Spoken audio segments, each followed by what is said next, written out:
really tired and I don't want to just look at it, you know? It's not as easy as you think, being a single mum. Look at this place. It's a pigsty. You know, look at me. Look at what Terry left behind. It's a syringe. You may as well just take Josh now. Look, it's okay, Fiona. I believe you can do this. But you know what? I don't. Seriously, Wendy, I don't think I can do it anymore.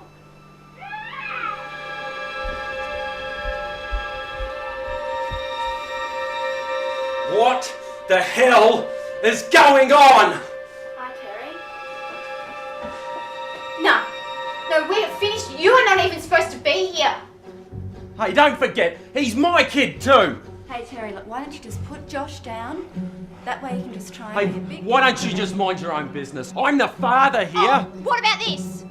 What about this? Oh, that's not even mine. Come on, Terry, just put him down. That way... Why don't you just piss off? Come on, when have you ever given a shit about him? You know, you are the worst goddamn father in the world. Just give him to me. No. Give him to me. No. Yes.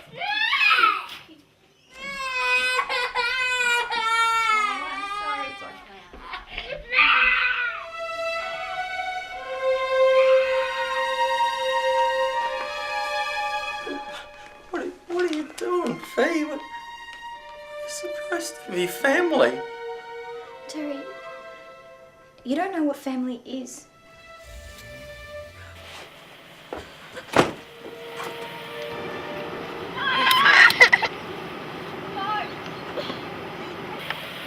Can we just go? Yeah, we're gonna go right now.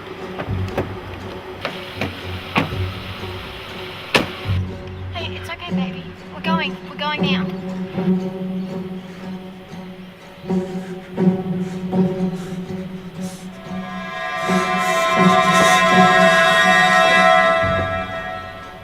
You okay, Fiona? Yeah, can we just go?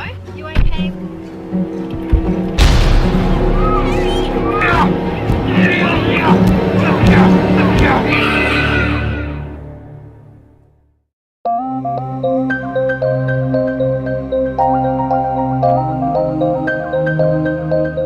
At Families Plus, we believe that the safety of children and young people is paramount. We believe that the family is the ideal place for children and young people to grow up, wherever that's safe for them to do so. We also recognise that for children and young people and families who've experienced trauma and abuse, they need some really skilled interventions often to enable them to heal and grow. Families Plus has a long and proud history of delivering services in the community to vulnerable children, young people and families. Families Plus provides services in the areas of out-of-home care, in-home interventions, domestic and family violence, homelessness and a parent-child interaction therapy program.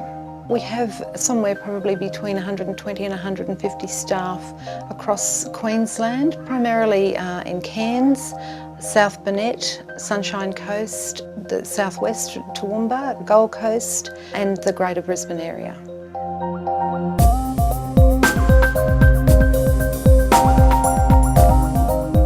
Working in the Division of Families Plus, we offer domestic violence refuge to women and children escaping domestic violence. A woman contacts the domestic violence crisis line. We then receive the call from them saying that there's a woman in need of refuge. At that stage it would just depend on our vacancies and the capacity in terms of staff, and we would complete a screening referral form. We then make arrangements to transport that woman to refuge and pick her up at a secure location, and then spend some time assessing her needs. So that they might be medical needs, they might be, she mightn't have eaten in a while, she might have just arrived with the clothes on her back. So who can I tell about this place? No one. This is highly confidential for your own safety.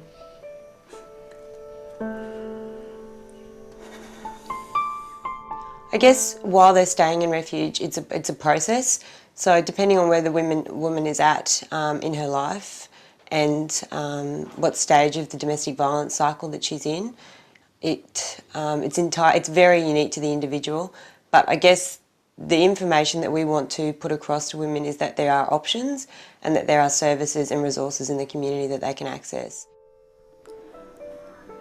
Look, you guys just see the bad side of him.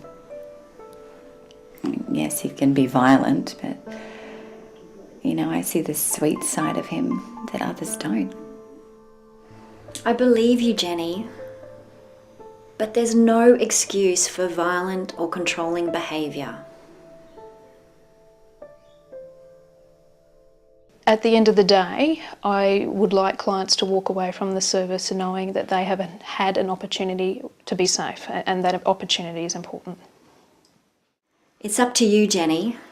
You know what the stakes are. But in the end, it's your call whether you go back to your husband or not.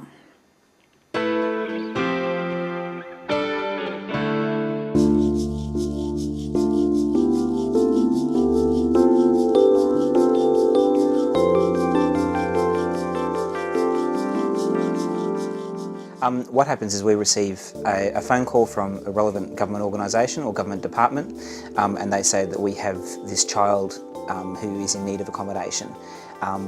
Generally, the information is a little bit sketchy, but you know there are a few commonalities there. There's been an incidence of abuse or neglect. And sometimes that can be really severe, and sometimes they just don't really know the extent of it. And we'll get a bit of basic information about what school they go to and whether or not we can actually take them. And generally, it takes probably 2 or 3 days for them to really settle down. And in that time, we'll let them know what our expectations are. Look, they all have a special chore to do and all that sort of thing. Okay, Tony, mate, this is your bedroom made up just for you. Screw you! I'm not staying here. I don't have to, and you can't make me. Okay, let's just give this one night, alright? Have something to eat, something to drink, a good night's sleep, and we'll take it from there. You're a wanker. A lot of it's over control. It's like, no, I won't do that. You can't tell me what to do. And there's a lot of reasons for that as well. Generally speaking, it's generational, like, mum and dad have often been in care themselves and their parents have been involved with the department before that as well. We'll try and talk them through a couple of ideas about how they could try and change things and what to say in order to sort of make the child sort of do what they need to be doing.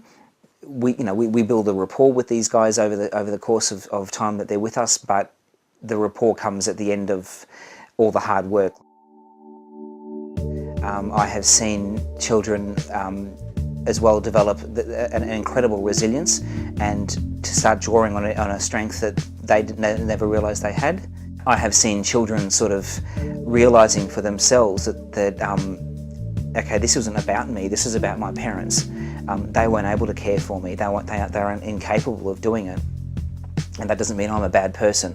It means that mum and dad are going through stuff at this stage.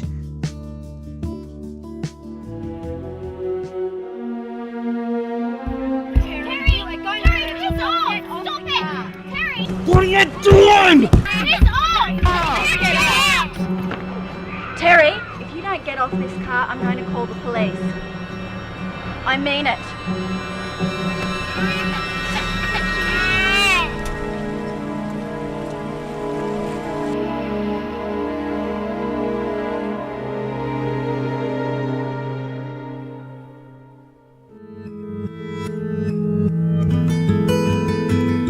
Intensive Family Services receive their referrals from the Department of Child Safety, and families are referred if their children are at imminent risk of removal from their care, because part of the process of the IFS services is to work with families where there's a crisis present. A full-time worker only has 2 families that they work with at any one time in a full-time position. Okay, so we'll start with the kitchen. Raise the bag. The kitchen is really important to keep it clean and so that you're able to work with the families to assist them to make their parenting behaviours safe enough to keep their kids. The work on the ground is a variety of things. It might be practical assistance, and that might be things like helping them get a washing machine or helping them understand what a clean house looks like and actually getting in and getting dirty and helping them clean the house and knowing what that looks like and knowing how you might go about doing that. Like getting my bed and stuff. People aren't just bad, and they don't want to hurt their kids, and they don't set out to be bad parents. The majority of people, I firmly believe, actually do what they do because they don't know how to do it differently. So it's actually about working with them so that they understand either what needs to be different and or how it needs to be different. The ideal outcome is for the children to be safe enough and for the family to be able to stay together. When I'm working with women in domestic violence, it could easily be me or one of my friends. I could have easily had different life opportunities and be in a situation where I need someone's help. And I think it's a really nice thing to be able to provide someone with help and resources and, yeah, when they really need it. I do this work because I believe in it. I wouldn't be there for 9 years if that was if I didn't believe in what I was doing. I don't see that I need to change the world, but I do like to think I have a positive impact on the children and the young people and the other adults that I work with. I work with Families Plus because it's an opportunity to help to make kids safe. It's an opportunity to work with people who might not have that opportunity to meet the challenges that life's thrown out to them in ways that then leads them to have a constructive, productive life. I choose to do what I do because at times it can be extremely rewarding to see someone make the changes in their life and to actually have measured from where they came from to where they end up, and the steps that they take and the courage that they have in doing that is incredibly valuable to watch. And whilst those successes may be small at times, they're just amazing and should be celebrated.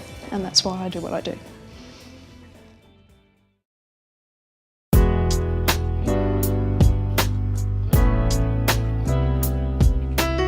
Hi. Terry. Place looks great. Thanks. Look, you're not supposed to be here. Oh, come on, Fee. You mean Josh, we could still be a family. Like, me and Josh are a family. I've got to look out for what's best for him, so we can see him when the court says, but that's it. Come on, Fee. You aren't going to let those government workers tell you what it's all about. Look, They don't know. Families Plus are not the government, alright? They've helped me a lot. I've got my life back on track. Look at this place. And this is how I want it to stay. But Fee... Look, I don't want to go back to my old life, okay? So that's it, is it? After all these years, that's it? Can you close the door on the way out, please?